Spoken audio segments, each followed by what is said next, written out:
Nah, teman-teman, jadi apa sih kepemimpinan birokratis itu?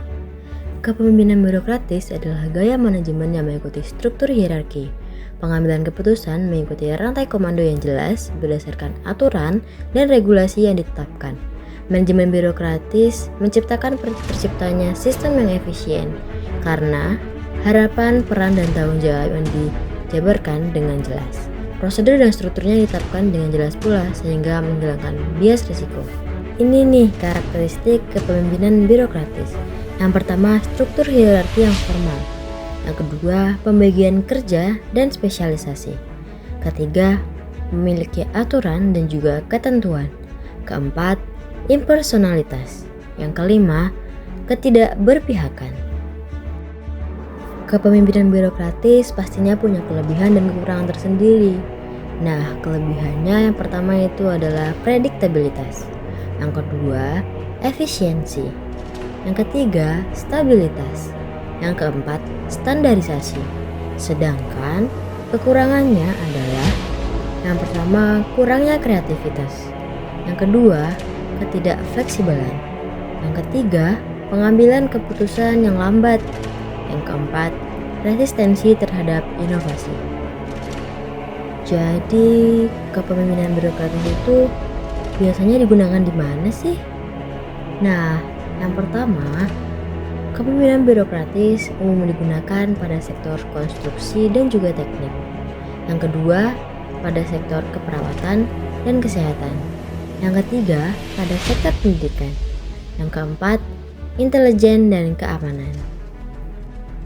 Berikut merupakan contoh tokoh kepemimpinan birokratis. Di sini, salah satunya adalah Winston Churchill. Winston Churchill memimpin Inggris selama Perang Dunia Kedua sebagai Perdana Menteri Inggris Raya dengan menggunakan pendekatan birokrasi.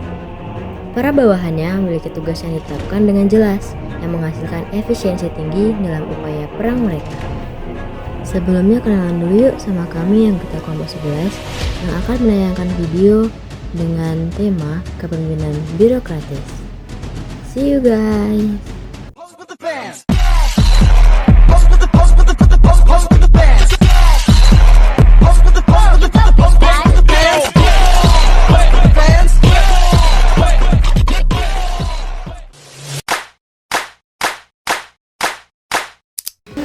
Setelah melihat akhir-akhir ini mahasiswa berpenampilan berlebihan baik dari segi berpakaian maupun bermake up dan tidak mematuhi beberapa peraturan, saya sudah mendiskusikan dengan beberapa rekan-rekan untuk menerapkan peraturan ini.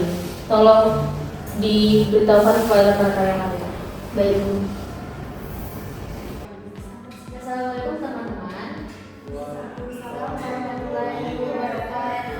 Saya di sini sebagai komite ingin menyampaikan mengenai peraturan baru di kampus.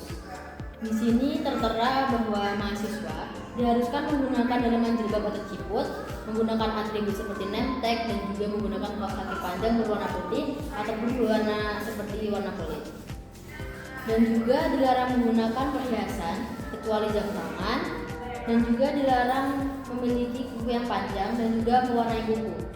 Bagi mahasiswa laki-laki tidak diperbolehkan memiliki rambut yang panjang. Apakah ada yang ingin bertanya mengenai peraturan yang baru atau ada yang mau menambahkan agar saya dapat mengajukannya ke pihak kemahasiswaan? Jadi ingin bertanya, bagaimana dengan mahasiswi perempuan yang menggunakan makeup berlebihan seperti lipstick, blush-on, dan alis? Apakah itu diperbolehkan? Sebenarnya boleh saja menggunakan makeup menurut saya, karena itu bisa mendukung penampilan yang lebih menarik. Tetapi kita tidak boleh menggunakan makeup yang terlalu berlebihan. Menurut saya ada pro kontra mengenai hal tersebut. Tapi benar kata Farah, make up boleh saja, asalkan tidak terlalu berlebihan agar tidak terlalu mencolok dan juga menghindari timbulnya ucapan-ucapan yang tidak menyenangkan. Oke, bagaimana dengan para pelanggar dari sanksinya? Apakah ada sanksinya? Mengenai sanksi, pastinya akan ada teguran dari pihak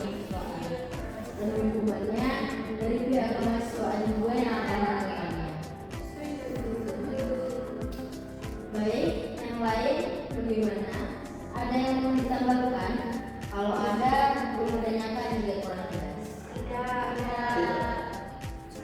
Baik, kalau begitu, saya sudahi pertemuan kali ini. Saya harap kita bisa menjalankan peraturannya dengan disiplin dan juga kita dapat menjadi panutan bagi yang lainnya. Sekian, saya tutup. Wassalamualaikum warahmatullahi wabarakatuh.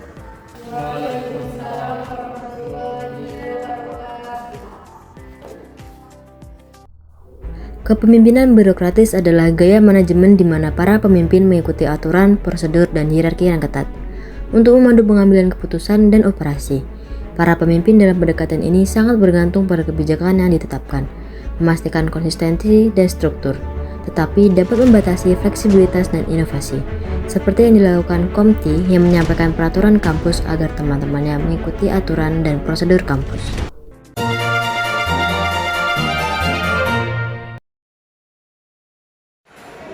Assalamualaikum warahmatullahi wabarakatuh. Kami dari kelompok 2 akan melakukan role play tentang wilayah kepemimpinan birokrasi tentang perekrutan pegawai rekam medis terhadap kebutuhan tenaga rekam medis di puskesmas.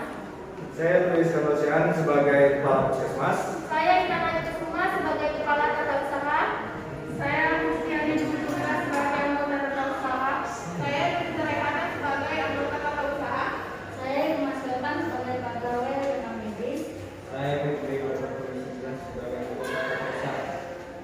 Kepemimpinan birokrasi didefinisikan sebagai suatu proses mempengaruhi para pegawai untuk menyelesaikan suatu pekerjaan dan mengarahkan organisasi agar lebih baik, kompak, dan kondusif dengan cara menerapkan konsep, nilai, etika, karakter, pengetahuan, dan keterampilan melalui kewenangan yang dimilikinya.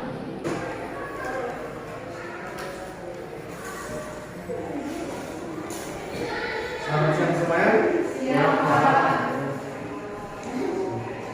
Terima kasih telah hadir dalam waktu kita hari ini. Saya mengadakan rapat ini untuk membicarakan perekrutan pegawai yang saat ini sedang kita lakukan untuk memenuhi standar akreditasi puskesmas kita. Seperti yang kita tahu, puskesmas kita hanya memiliki satu petugas rekam medis yang berkualifikasi pendidikan rekam medis. Selebihnya petugas rekam medis berkualifikasi pendidikan sebagai perawat. Maka dari itu kita membutuhkan 4 pegawai rekam medis yang berkualifikasi pendidikan rekam medis. Ya, Bapak. Apakah yang terjadi kepada perawat yang bekerja di rekam medis? Mereka akan kita pindahkan ke tempat lain. Maaf Pak, Pak kapan menyatakan pegawai rekam medis akan dilakukan agar kami juga jadi rekam medis dapat bersiap-siap? Untuk hal tersebut, kita akan melakukannya sekitar 8 sampai 9 bulan lagi. Dan untuk Bapak Febrio, tolong bantu saya untuk mengkoordinasi ini semua. Apakah ada yang ingin bertanya lagi? Oke, baiklah. Saya rasa cukup. Sekian dapat kita pada hari ini. Kurang lebihnya mohon dimaafkan. Terima kasih.